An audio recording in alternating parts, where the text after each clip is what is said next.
Good morning. I'm here this morning with Daniel Brown. I'm Christina Zaman, and this is October 28th, 2024. We've invited Mr. Brown to come speak about his father, who appeared in a photo with Amelia Earhart. So welcome. Thank you.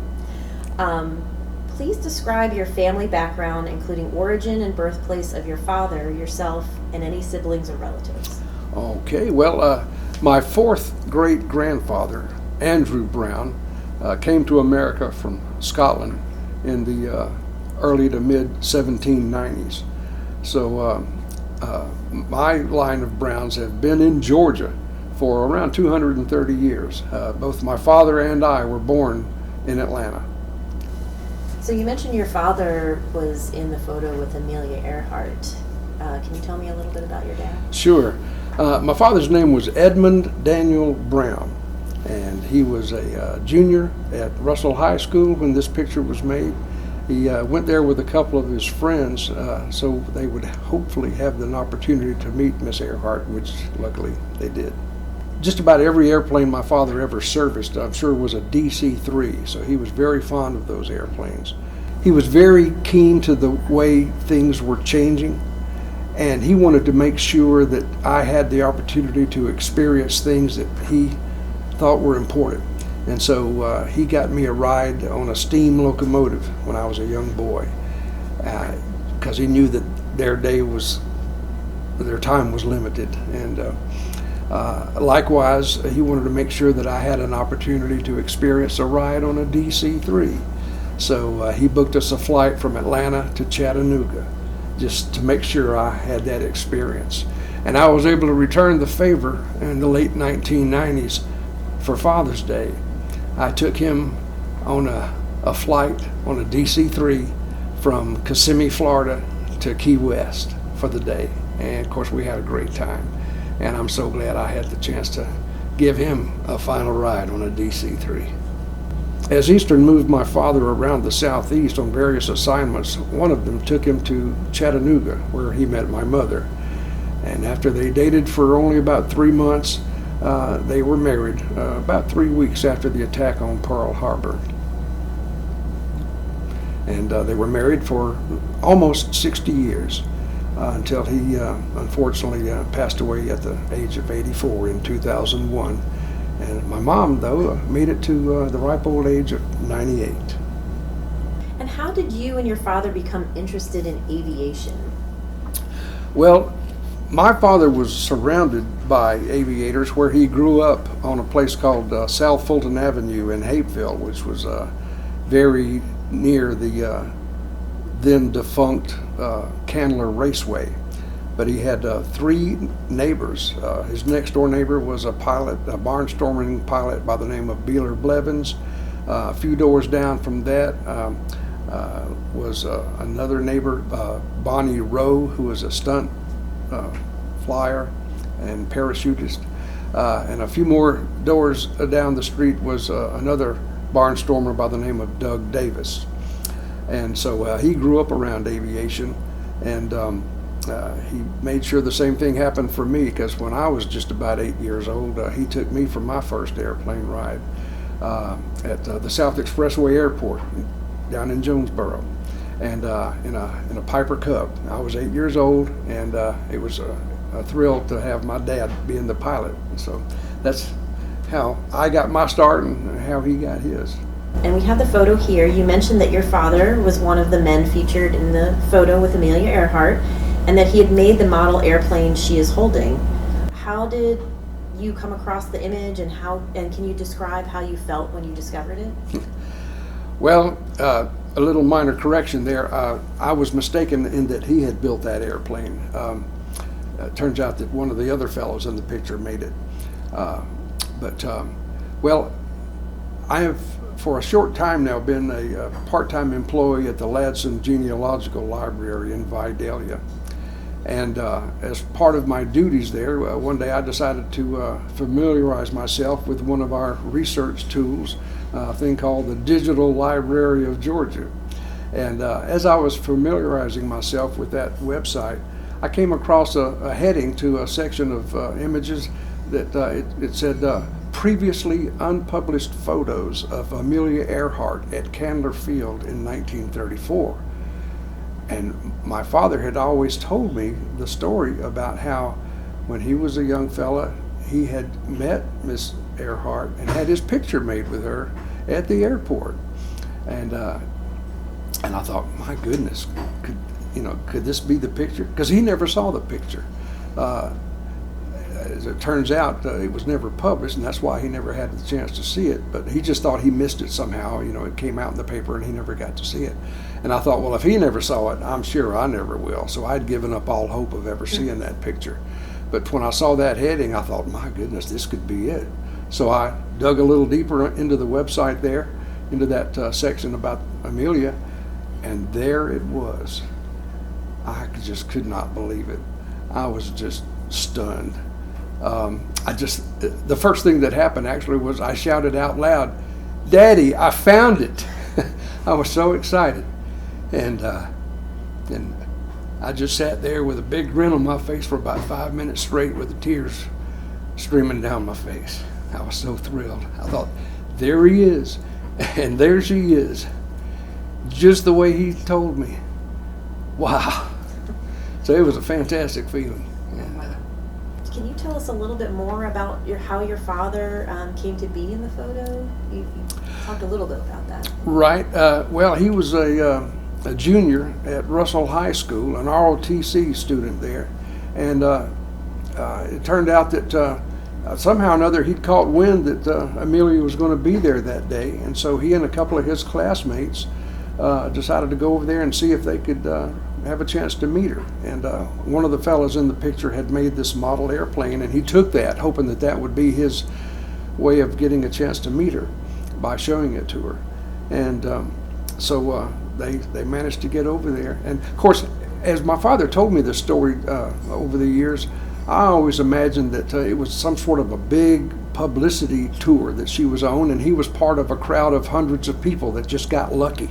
But that wasn't it at all. It turns out it was a small event that she was there for. She was meeting with an organization known as the 99s, which was a group of women pilots from around the country, and this was the Atlanta chapter. She was there to visit at Candler Field. And so that made it, I guess, a little easier for him to get a chance to meet with her. And and he mentions it in a book that he wrote called Growing Up in the 20s, and he describes the event and names the other two fellows in the photo as well. You mentioned that the other two fellows, do you know who the other two are?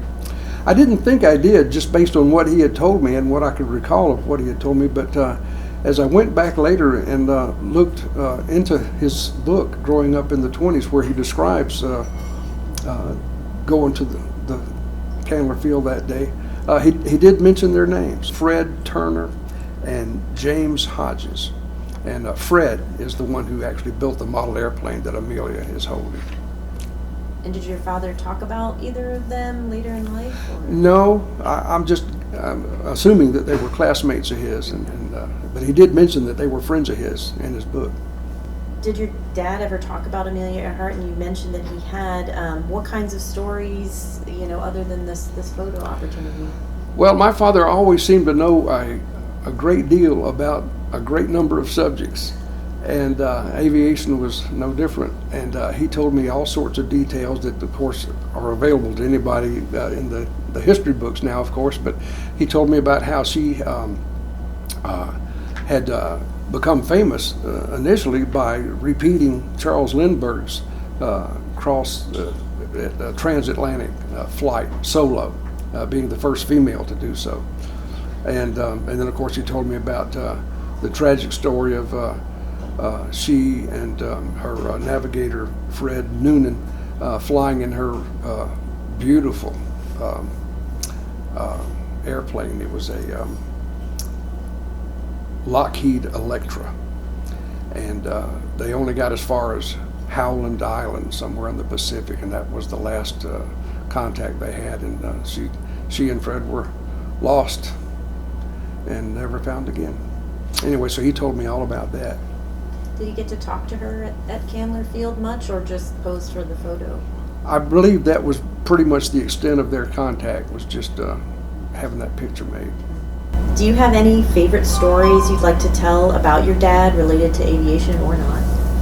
I guess one good story is he got his own pilot's license in the late 1930s while he was a student at the University of Georgia. And I remember seeing an aerial photograph he took of Sanford Stadium from a Piper Cub in 1939. And I'm sure I've got that picture somewhere. Of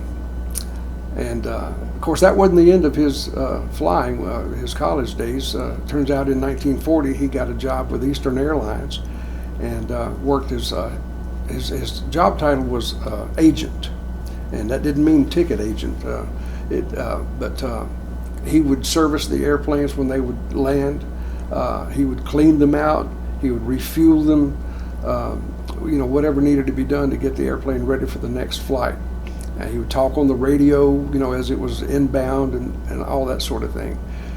One fun story he told me about was while he was stationed at, I think it was in Spartanburg, a lot of times at night when they'd be working the night shift, there wouldn't be a whole lot going on because there wasn't a lot of air traffic back in those days.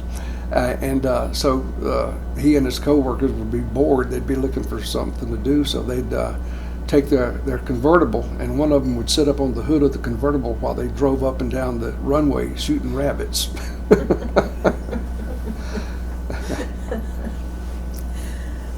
Have you seen any other photos of your dad with Amelia Earhart or anyone else famous? Unfortunately, I don't believe there are any others, but he did have an interesting additional contact of sorts as an employee of Eastern Airlines in the 40s. His way up boss was Eddie Rickenbacker as the president of Eastern Airlines.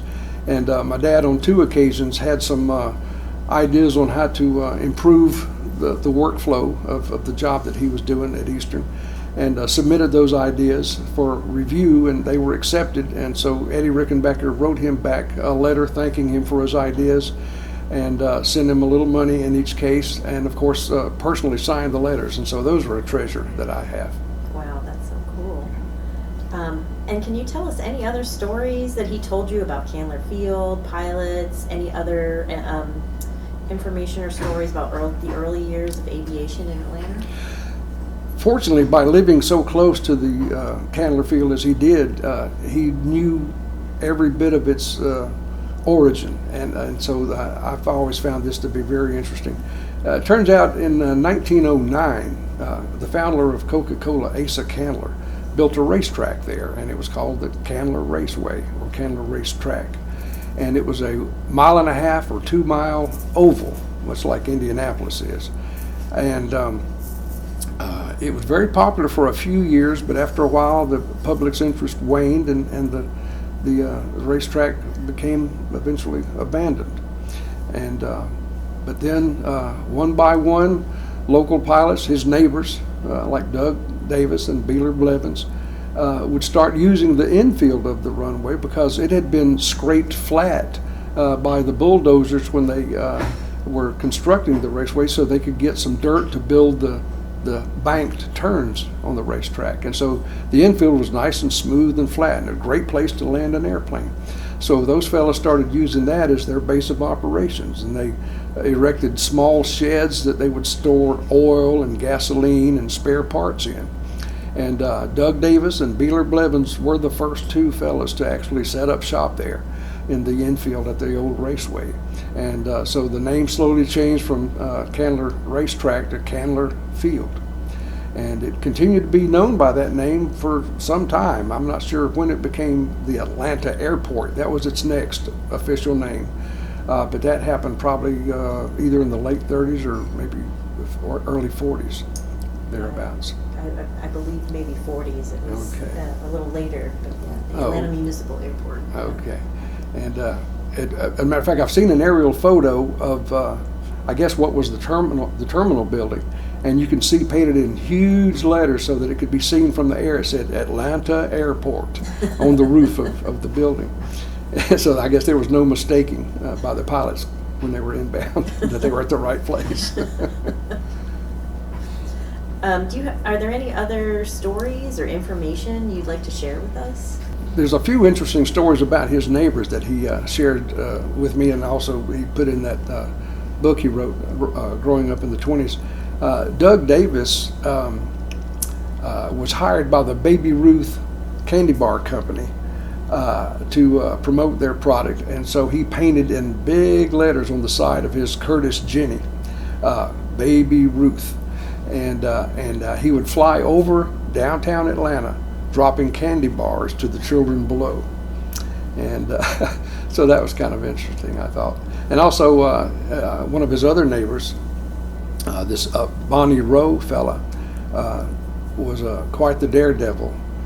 Bonnie Rowe was a stunt fella, and he would walk on the wings of a Jenny. He would hang by his knees from the axle. He would parachute from the airplane by climbing out of the cockpit down to where the parachute was attached to the axle, and then he would strap on the parachute and drop. And he would, my dad relates in his book that he would pack his parachute with layers of newspaper between each layer of cloth. He said my dad never understood if that had something to do with the way parachutes needed to be packed, or if it was just done for effect, so the newspapers would flutter out as the parachute opened. But anyway, turns out that Bonnie Rowe got killed a few years later practicing one of his stunts. He lost his grip and just fell to the earth, unfortunately. There's another barnstormer that my father told me about in the late 1990s, and he was very old, of course, at the time, and I had the chance to go and interview him myself. And he told me an interesting story about how, as he was barnstorming in the Atlanta area in the late 20s or early 20s, that he came up with the idea of putting lights on his airplane so that he could fly at night. And he was able to make twice as much money as his buddies by doing that. My dad and his brother Jody, they were 2 years apart. They were just enthralled by, these airplanes, of course, being at the field just down the street. And so they would do whatever they could to, hang out with the pilots and be around the airplanes. And so they would go wash the airplanes, and do whatever they could to, just hang around them. And my dad's first airplane ride was with this Doug Davis in a Curtiss Robin. The ride cost $2.50. And my dad mentions in his book that while they were up, Doug pointed out his house from the air. And my dad thought, well, you don't need to do that. I know where you live. You're my neighbor, But anyway, a Curtiss Robin. It was a very interesting monoplane, which weren't that many monoplanes in the early 20s. Let's see, then, well, of course, later on, my father's brother, in the 1960s, became the station manager for Delta Airlines at the Atlanta airport. So they both had careers in aviation. Later on, as an advertising executive, my uncle had the Delta account. As a matter of fact, he put my sister in one of Delta's television commercials. She was pushing her baby in a stroller at the airport, and this friendly pilot came up to assist her. Or a friendly airline captain, I should say. So that was the part of the commercial. I guess another fun thing to talk about was I built a replica Curtiss Jenny myself back in the early 90s, and my mother sewed up the fabric for the fuselage and the wings, and my dad came down, and he and I worked on the Douglas fir struts that went between the wings. They required a lot of sanding and varnishing, and so it was great that he and I got to work on that plane together. I brought another book that my dad wrote where he describes his experiences working at Eastern in the 40s, called Clear on the Right. And he worked in Spartanburg, Chattanooga, and Indianapolis during his time with Eastern. And but also I brought with me, when he was a student at the University of Georgia, he earned his pilot license, and this is his flying helmet and silk scarf that he wore when he flew the Piper Cub that he learned to fly in. So this is a treasure and an heirloom in our family. Also, when I donated my Jenny to the Museum of Aviation in Warner Robins, we had the opportunity to meet General Robert Scott, who was one of Claire Chennault's flying tigers in World War II. And as a result of his experiences, he wrote a book called God is My Co-Pilot, from which a movie was later made. And so General Scott was still active there at the museum, and my Jenny was pulled right up amongst the tables at the banquet for the Hall of Fame induction banquet where the donation was recognized. And so I had my picture made with my dad and General Scott and myself in front of my Jenny. And so that's a real treasure. I just happened to have brought that photo along with me as well. Here it is. This is my dad here, and the gentleman in the middle is General Scott, who referred to himself as Bob Scott. And having been a sergeant in the Air Force, it was real hard for me to call the General Bob. And of course, there's me and my Jenny. Another experience my father has told me that is kind of an interesting point. Living in Hapeville, that's not too terribly far from Lowe's Grand in downtown Atlanta. And he recalls seeing the searchlights going up in the sky in 1939 for the grand opening of Gone with the Wind. And of course, Clark Gable was in town, as were many of the other cast members. And so that was a big event. He didn't get to go to the event, but he saw the searchlights. Well, thank you so much for sharing your stories and joining us this morning. It was my pleasure.